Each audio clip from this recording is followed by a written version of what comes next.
Most bankers aren't ready to help you until after their third cup of coffee. But with Central National Bank's after-hours service, you don't have to wait for the bank lobby to open to get help.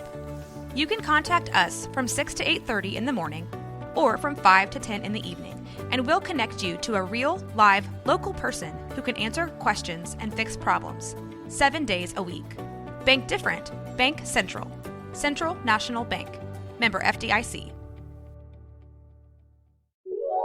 This is a Rogue Media Network podcast.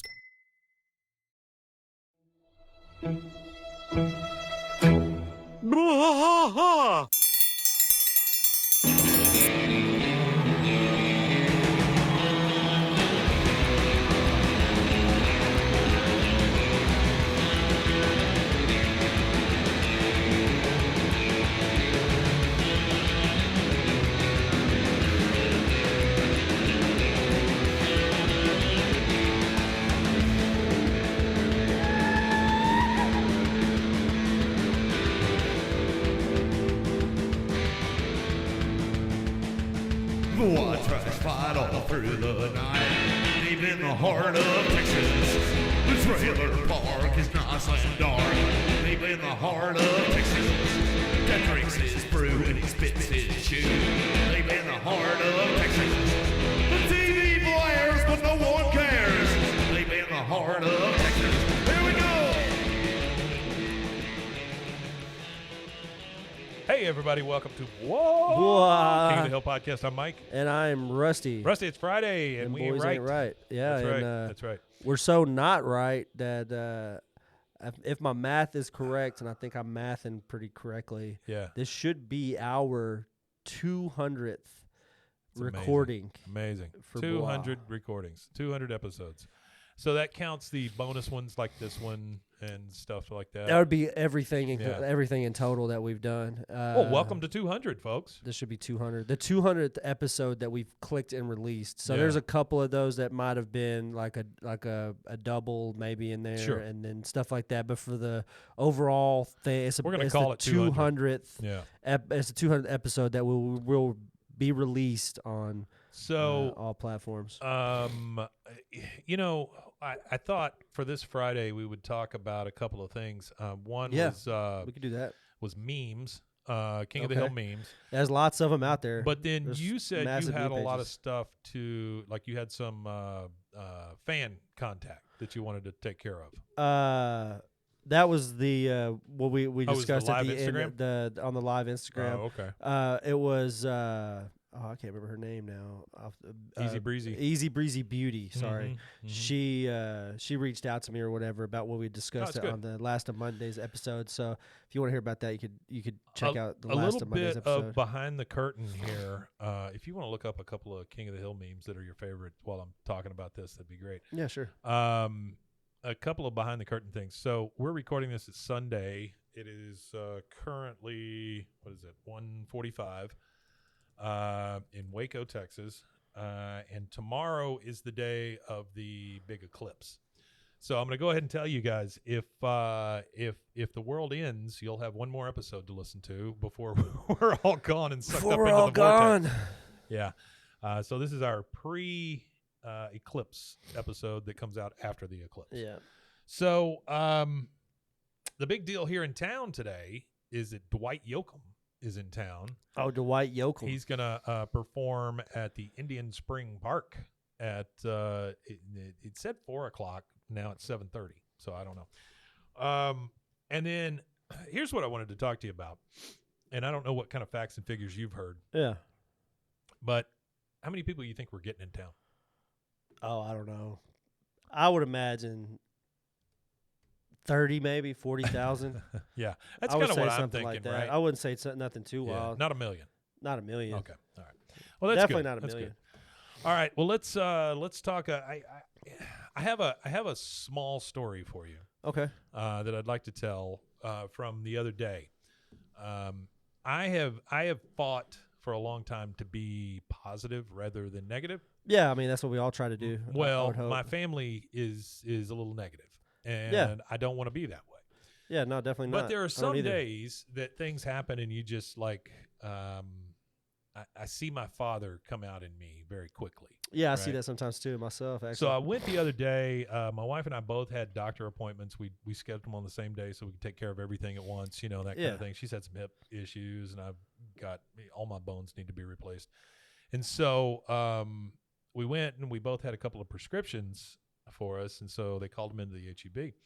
I went over to HEB because I kept looking on my phone as to when they were going to be ready. yeah. And the little thing told me 5:15. You come after 5:15, they'll both be here. You're good to go. So I waited till like 5:20, left the house, right? Drove to the HEB, got in line like a good boy for the pharmacy. Probably sat there for an hour. Stood there for a while. Got up to the front. So my wife's prescription was tramadol. So that's a controlled substance, It is. right? Yeah, very controlled. So I gave them my license. They gave it to us. It was $6. Easy, Easy. right? Yeah. All right, where's mine? Oh, you can't pick that up. You just had it filled last month. Well, no, I didn't. This is the first time I've ever been prescribed this. Yeah. And they go, oh, let's look. So they looked in the national database, they said. And it said that medicine had been picked up under my name at the CVS on 5th Street last month. I was like, dude, Wow. I don't go there. Yeah. I've never picked up anything there. This is the Yeah. only place I pick stuff up. And so they go, oh, no, just say. And at this point, Rusty, they're looking at me like I'm a junkie. Yeah, because that's kind of crazy. Yeah. Let me tell you the medicine that we're talking about. What? Lyrica. Oh, Lyrica hell. is a nerve pill. Yeah. I looked at that pharmacist and I was like, do you get high off Lyrica? She goes, well, I don't know. Maybe you feel a little euphoria. I was like, well, what the hell are we talking about here? That's crazy. And so I called the CVS. I'm standing in the middle of HEB looking like a crazy person. Yeah. And I call CVS. By getting through CVS's phone system is like unlocking Tutankhamun's tomb. Yeah. But I finally got to talk to a person, and they looked it up, and they're like, no, I don't see anything. What the hell is going on? It's You crazy. schedule these drugs. Is there another Mike Hamilton in town? I guess There is. There's a couple more, but that's they- probably what it is. There's they probably tied another it Mike to my Hamilton. driver's license. Oh, that's crazy. I was like, what the hell? it had to have been like somebody misclicked or. So I called there, and then I go back up to the lady that I'd talked to, and I said, listen, I called CVS. They don't have anything. She goes, Yeah. yeah, it happens sometimes. So after all the shit you gave me, then I get it happens sometimes. And I said, well, how do I fix it? She goes, well, when you come back to get it refilled, just let them know and see if it's still on there. You know what you should have done? What the hell? Whenever she gave you finally gave you the prescription Yeah, medicine, yeah. you should have just crushed it up right in front of her and Just snorted it right off the One desk, big line. right off the line. So I get all that taken care of, and then I'm pissed off, and I'm banging around things in the HEB, and nobody will get out of my way and all this stuff. And it seems, well, anyway, I'll get to that in a second. So I leave there. I go get gas at the Walmart because my wife told me to get gas before the, yeah, the yeah, eclipse, before the eclipse, in case yeah. things go bad. So I did that like she told me to. And then I think, I could really go for some fried chicken. I really want some gizzards. Yeah, Right. I love gizzards. And Ooh, so I hot drive- sauce and gizzards. Yeah. That's so top tier. Well, I like the gravy. In I like the gizzards. gravy too. But I like to put hot sauce on them and then dip them in the gravy. So Bush's is a chicken place here in Texas. It is famous. Big deal. Bush Brothers. Yeah, big deal. I think their headquarters are here, over there on Valley Mills. And so, Oh, I didn't know that. yeah. And so there's a lot of Bushes around here. Quite a few. I will not eat at a Golden Chick because the last time I ate a Golden Chick, the first one that opened up out in Hewitt, You got I salmonella? Well, I was shooting out of both ends, and so yeah, that'll get you off a place. You Real won't go there quick, anymore. whether it was that place's fault or not, Right, it definitely, exactly. And so definitely. No, you're good. Definitely, yeah. No, I'm definitely good on that. So I drive out to Lorena, Texas. Yeah, they got a Bushes out there. There's a Bushes right there, and it's easier for me to go there than to go all the way down Hewitt Drive and all that Yeah, stuff. yeah, right? yeah. And so I just Yeah. drive there, and I get to the Bushes, and there's a big line of cars, and so I'm like, okay, well, I'll just go in, because I got time on my hands. I can sit here and just look at my phone or whatever and wait for the chicken. Yeah. So I go up to the door. Well, number one, the first door is locked. You can't go in it. Oh wow. There's no markings or anything. So I go around to the other door, and I go in, and I'm telling you, Rusty, I stood there 5 or 6 minutes. Nobody said a word. said a damn thing, didn't look at me. They Yeah. knew I was there Yeah. because I'd get a little side-eye thing, but nobody addressed me. Nobody said anything. And I'm not trying to be a Karen here or anything. Yeah, for sure. But shit, I'm just standing there. All I want to do is buy some chicken from you. Yeah, that's it. Number one, I look up on the board, and a 4-piece tender meal is now $12. It's expensive. Like, holy shit, it's chicken. Cost of living's rising. But it's chickens. It is. And so I finally, this guy is in the back yelling at somebody else. And I'm telling you, there's like 7-8 people working there. Yeah. And there are no customers in there. Nothing. And so this guy finally, who's yelling at somebody in the back, comes out and goes, "Can I help you?" And I just turned around and left. Yeah. Because I'm like, F this. You know, I don't need this. I don't need it that bad. It's not so I that went home and bad. I ate some corn dogs. But Like, corn dogs are great. too, yeah. Gas station corn dogs are my favorite because they have the big wieners in them. Oh, yeah, Make the all the big jokes you want, but wieners. the big wieners. Do you eat them the long way or do you eat them sideways? No, I definitely eat them the long way. You eat that or a taco sideways, you're a weird dude. So Taking bites right out of the middle of tacos. Anybody that eats the middle of a taco or the middle of a burrito or something, you need to go in for some psychological counseling of some kind because that's weird. Did you say one of your kids does that? Do you say no homo before you eat it? No, I do not. Or no diddy? No, I think that's what the kids are saying Is these that days it? is No no diddy diddy. now? Yeah. Yeah. No diddy has replaced no homo. Yeah. No. But anyway, I wrote a strongly worded email to Bush's I love and sending said, emails. "Listen, I just told them what happened. I didn't disparage anybody or anything. I said, but there's other places for chicken. That's the way I ended it. So as we speak, it's Sunday. I sent that on Friday. So Bush's, your move. We'll see what happens. Your move, Bushes. But I say all that to address the fact There's a meal voucher in your future. that I say that to address the fact that I am trying real hard in my life to be positive. But boy, that day I was so damn negative. And Hero then- to Millions in the Instagram chat said Mike went full Hank Hill. I did.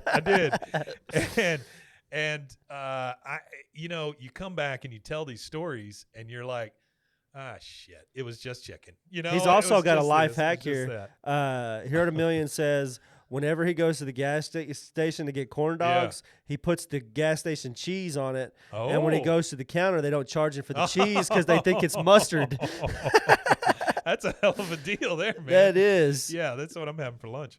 So I'm going to report you to the Waco Police Department Are you? for stealing cheese, Hero to Millions. I'm going to let them know there's a guy on the loose stealing gas station cheese. All the loose cheese. Anyway, you just feel stupid when you tell these stories because you're like, at the time, you're so pissed off. You know, I get it. It's I'm relatable. driving hard. I'm doing all the, I'm just like, it's relatable. It's you come frustrating when you want something and you go somewhere and it should be a super simple transaction. All of those things. And it doesn't do it. All of those things conspired to piss me off the most. And I go home, I'm telling my wife this. She's looking at me like, what the hell are you griping about? It's just chicken. And I'm just like, and you know what? And it's no. not even really that's about my Hank the Hill chicken story. at the end of the day. It's about the fact that you go somewhere, you expect a certain quality of service. Yeah, And absolutely. I don't expect like No, I don't. Michelin star restaurant service. Nope. I just expect to be like, Yep. whenever I worked fast food, I always made it a point to greet anybody immediately. Like, I don't care what I was doing. It takes 2 seconds to say, hey, welcome to our whatever. Right. Or, hey, Well, I'll be right with you. Or just acknowledging your existence. that goes a Even long if I don't ways. help you for 5 or 10 minutes because I'm busy with the drive-through or whatever, because drive-through is always priority. Oh, yeah. I would at least acknowledge you and say, hey, I'm sorry. We're a little backed up. Yeah. Give me just a few minutes. That and would I'll go- take your order. Dude, I'm still standing there if you say that, Yeah. That's it. It's just But the acknowledgement point, and it's like anywhere you go to get food. You want at least let me know that I'm a human being waiting. Here's the other thing. This is not California. It's Texas. It is. And we're not paying $20 an hour to these We're folks not. to do this. Yeah. And they're all shitty jobs. I get it. Yeah. And I never want anybody working at one of those jobs to think I'm pissed off at them. Yeah. Because usually I'm not. It's the system. I am more pissed off at your system, the way it works, and your manager. Because your manager is probably a piece of crap. And that's why the store runs this way. Yeah. Generally, if you go to a fast food, and this is from fast food experience, working at multiple fast food places in my 20s, if you have a shitty situation like that, it's generally a management thing. Oh, absolutely. Because the work ethic of the worker. Looking at you, Whataburger. Yeah, well, the work ethic of the worker is one thing, because when I worked at Taco Bell, I worked with my childhood best friend. It was me and my childhood best friend and another guy that I was real close friends with from my teenage years, and then another guy who like pretty much just like assumed our our group. He just kind of like absorbed into our group through working with him, and we worked great on our shift. And then we'd have a different manager be there, and we wouldn't be there. And then all the numbers would be screwed. Everything would be all screwed up because we weren't on that shift. And you could tell who's working what shift. Sure. And as a general manager, you're supposed to check those things. And when you see that, okay, well, these guys are doing X amount of business on a Friday night, but these guys are doing way less or like enough that it's noticeable on paperwork, you got to go rectify that as a manager. You got to go be like, okay, well, we have what's going on, or work that shift to find out what's going on. My thing is always give those guys credit. You know, give them some kind of something. We got something because we definitely got paid more. Well, we got paid more because the woman that was the general manager of the Taco Bell at the time was really, really, really the gay circle in this area is really small, and my friend's mom's a lesbian, and this woman was a lesbian too, so they all kind of knew each other. And so whenever she hired my buddy, she hired him at like $1 more than every regular employee was making. Oh, wow. And then she hired me at the same rate that he was getting whenever she hired me, because we had known her since we were little kids. Yeah, sure. So she hired us both at like $1 more. A little different too, because you got somebody you already know. Well, we were gonna work that. We were gonna work hard for her either way it went, just because like we knew that she knew our parents, kind of thing, or knew my friend's mom. Yeah, so I think that's the that was the difference. But so you could definitely tell, like, anytime you go to a fast food place, what's going on. To cap that, I went to Burger King yesterday, which I never go to Burger King. Yeah. But I went to I never go to McDonald's. Well, I'm just kidding. I went to Burger McDonald's. King yesterday because I had a free Whopper. Yeah. Right? They got a lot of them going T-Mobile, right now. A lot of free Whopper, stuff. right? Yeah. So I got one. So I went through there and I programmed my thing in, did it through the app, and then ordered it, and then ran through the drive-through. And the lady at Burger King couldn't have been nicer. She has no reason to be nice to me, but she was. And she was like, listen, if you can drive around, I'll bring it out to you, you know.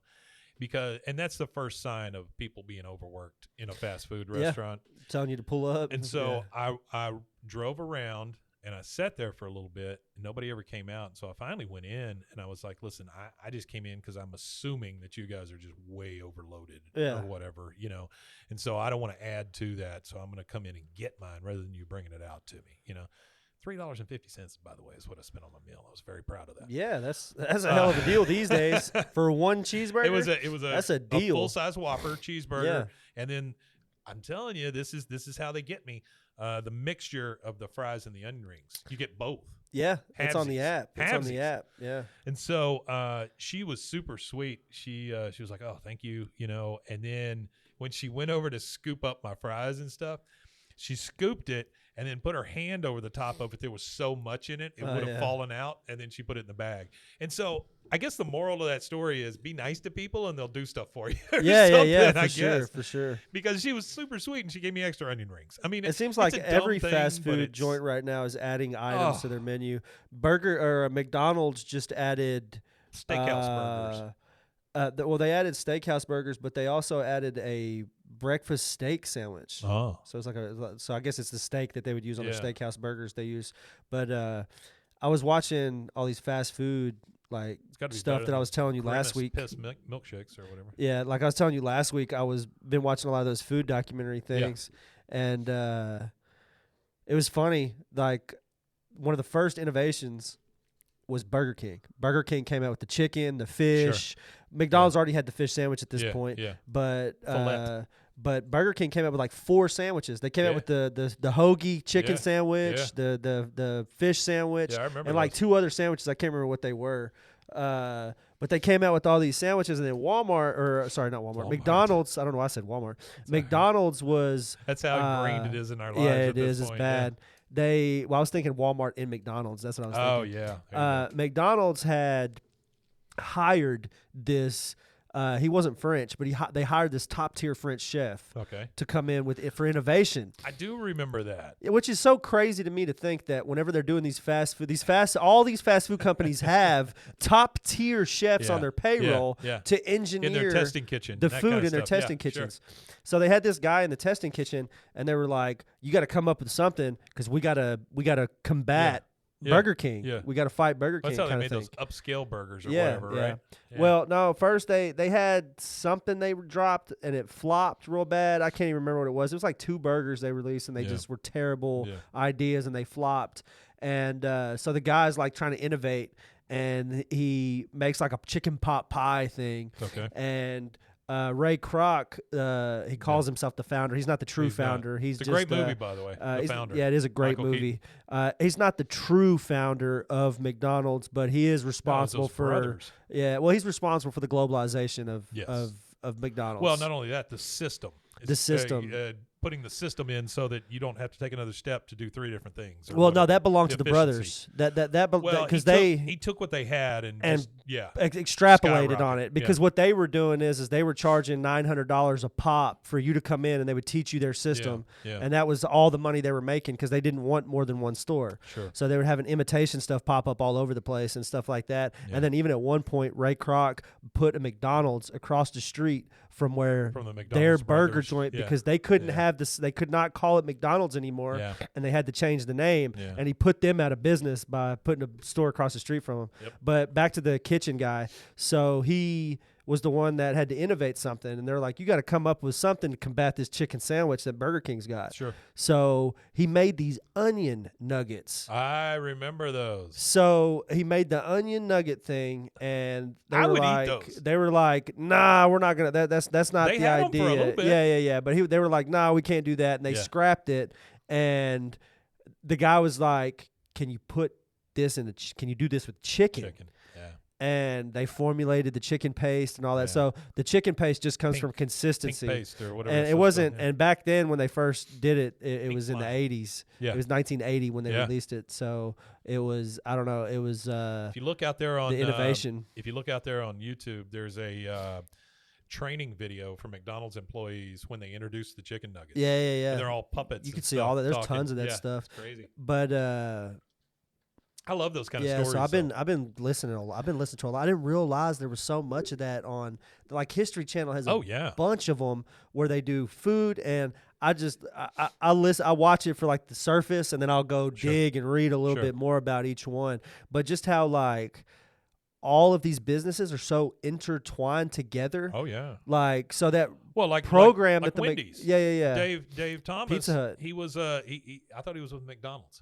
No, I think it was Pizza Hut. Anyway, he was with one other fast food, and he was like, "Screw this! I'm going to start my own." And I don't think it was McDonald's. It was something because I was watching that the other day too. Yeah. It might have been Burger King. Yeah, but it was the 2 guys who started Burger King, the guy who started Taco Bell, and like another guy that they were talking about who all paid $900 to the McDonald's brothers to learn their system. Yeah. And matter of fact, Ray Kroc. Taco Bell used to be.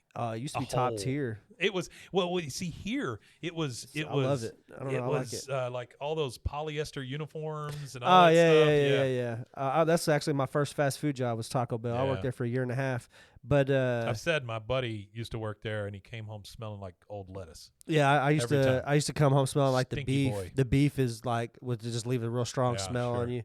But so all those, it's just crazy how a lot of this is intertwined. Like the Reese's Cup guy lived in Hershey, Pennsylvania, and worked for Hershey, and like was selling. That's the craziest part about it is his market was Hershey, Pennsylvania. Mm-hmm. So he was making Reese's peanut butter cups using chocolate he was getting from the Hershey's factory and selling them like en masse to the Hershey's employees. So I don't know. I like all that stuff. It's cool. Very interesting. A lot of that stuff. And I watch a lot of those like abandoned theme park things or stuff that didn't work in theme parks and things like that. Yeah, I like that. I've been to that one in Louisiana. Oh, yeah? When they got that after Katrina or whatever, that dilapidated. Yeah, when I was like 18 or 19, we drove out there and checked it out. Me and a couple of my friends. That'd be super interesting. I would just be afraid of clown ghosts. We didn't stay long kind of thing. We just kind of Yeah. urban explorer thing. Just kind of checked it out for a second, then left. All right, so for a Friday episode, we've gone a little long. Yeah, here. we did go a little long and didn't talk about anything about King of the Hill, which is okay because that's this is more about me and Mike getting to chop more it about up. us just catching up and stuff. Yeah. But hey, guys, thank you for sticking around and listening to our nonsense. Yeah. Sorry, it wasn't about King of the Hill. I'm sure somebody's going to comment on that Well, later. he said I went full Hank, so we'll go with that. Yeah, we're just there. You go. We're giving you our life experiences, real life King of the Hill. In King of the Hill format. I guess. Hey, I want to remind everybody, you can go to Patreon and help support us. There's a little $3 tier. We would really appreciate it. We just got to keep the lights on while we're doing this show. And then remember that every Monday, our episodes, our original episodes, which are based on the episodes during the season, those are on YouTube and on Spotify as video. Yep, you can get them there and there. And then tell them where else they can find us. You can find us at bwaaaakoth.com. You can also email us at bwaaaakoth@gmail.com. I read those just as soon as they come in because I get a notification straight to my phone every time you email me, and I read every one of them and I talk about them. So if you've got something you don't want said, don't put it in an email. You guys feel free to send us an email. We will read it. We had a guy ask us not to read his emails without asking permission first, and I'm not going to ask you permission. Yeah, we didn't think about it, and then we read it, and then he sent the thing, and we were like, "Oh shit!" We're just letting you know. If you send it, we're gonna read it. I'm gonna read it, even if you ask me not to. But we do appreciate it if you don't want me to read it. If they test us not to before, I won't do it. Maybe. Maybe it just depends on content. Rusty system's a lot tougher than mine. Yeah. All right. Well, thank you guys for being here. We really appreciate it, and join us again Monday. Oui, ma Tanya. Oui, ma Tanya.